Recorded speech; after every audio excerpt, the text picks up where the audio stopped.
नमस्कार, यह है वो कहानी जहां वकालत की आड़ में वसूली का साम्राज्य खड़ा किया गया।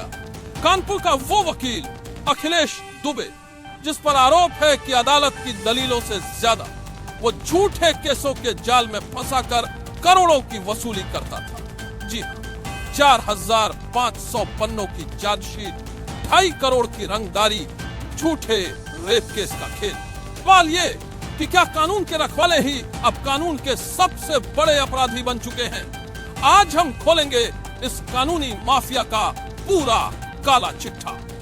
कानपुर की अदालत में आज का नजारा किसी क्राइम थ्रिलर से कम नहीं रहा।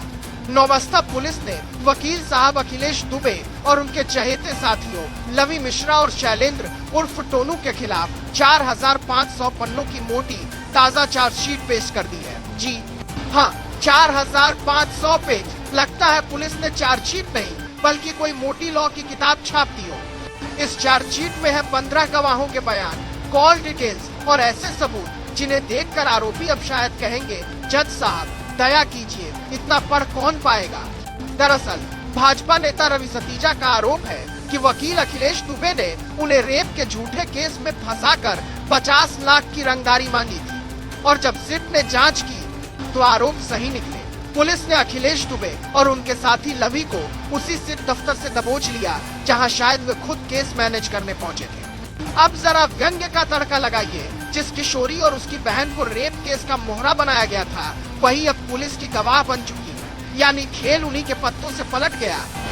और सुनिए, 2.5 करोड़ की रंगदारी वसूलने वाले केस में लवी मिश्रा को हाई कोर्ट से जमानत भी मिल गई है। जेल की हवा थोड़ी देर खाली, अब बाहर की ठंडी हवा भी जरूरी है।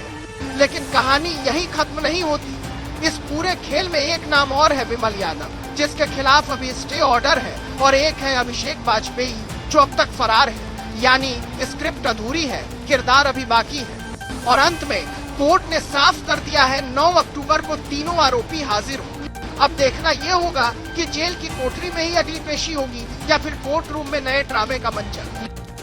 तो कानपुर की अदालत में एक बार फिर वही पुराना सवाल गूंज रहा है। कानून के रखवाले बनने वाले वकील जब खुद कानून की धज्जियां उड़ाएं तो इंसाफ का पलड़ा कौन थामेगा? 4,500 पन्नों की चार्जशीट और गवाहों की लिस्ट साफ कह रही है। खेल बड़ा था, दांव ऊंचे थे और मैनेजमेंट का ताना बाना अब अदालत की 4 दीवारी में खुलकर सामने आएगा। अब देखना यह है कि 9 अक्टूबर को तीनों आरोपी कोर्ट में सफाई देंगे या फिर उनकी चुप्पी ही उनके गुनाह का सबसे बड़ा सबूत बन जाएगी। फिलहाल जनता ये तमाशा देख रही है और सोच रही है, कानपुर में वकालत अब पेशा है या फिर एक प्रॉफिटेबल गैंग का नया धंधा। नमस्कार।